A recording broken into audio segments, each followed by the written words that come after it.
New ইয়র্কে যানজট এড়িয়ে দ্রুত চলাচলের জনপ্রিয় মাধ্যম সিটি বাইক, কিন্তু ভাড়া বাড়ায় এই পরিবহন এখন অনেকের কাছে হয়ে উঠেছে ব্যয়বহুল। বিশেষ করে ই বাইকের বাড়তি চার্জ নিয়ে ক্ষোভ বাড়ছে ব্যবহারকারীদের মধ্যে।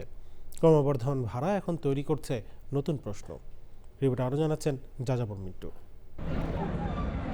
নিউ ইয়র্কের ব্যস্ত সড়কে যানজট এড়িয়ে গন্তব্যে পৌঁছাতে সিটি বাইক এখন নিত্যদিনের সঙ্গী অনেকের, কিন্তু সুবিধাজনক এই পরিবহন ব্যবহারে বাড়ছে খরচও।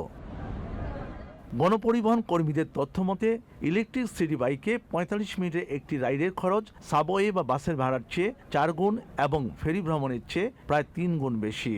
ট্রান্সপোর্টেশন অল্টারনেটিভস নামের একটি সংস্থার তথ্য মতে ২০২০ সালে নিউ ইয়র্কে যে রাইডের ভাড়া ছিল $৪.৫০, ২০২৬ সালে তা বেড়ে দাঁড়িয়েছে $১২.১৫।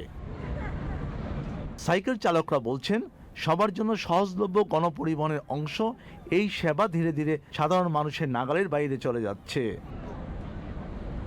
সাধারণ যাত্রীদের জন্য যাতায়াত আরও সাশ্রয়ী করতে অধিকার কর্মীদের জোরালো দাবির মুখে বিলটি বর্তমানে সিটি কাউন্সিলের বিবেচনাধীন রয়েছে। বিলটি পাশ হলে রাইডের অবশিষ্ট খরচের একটি অংশ শহর কর্তৃপক্ষকে ভর্তুকি হিসেবে প্রদান করতে হবে। যাযাবর মিন্টু, চ্যানেল আই।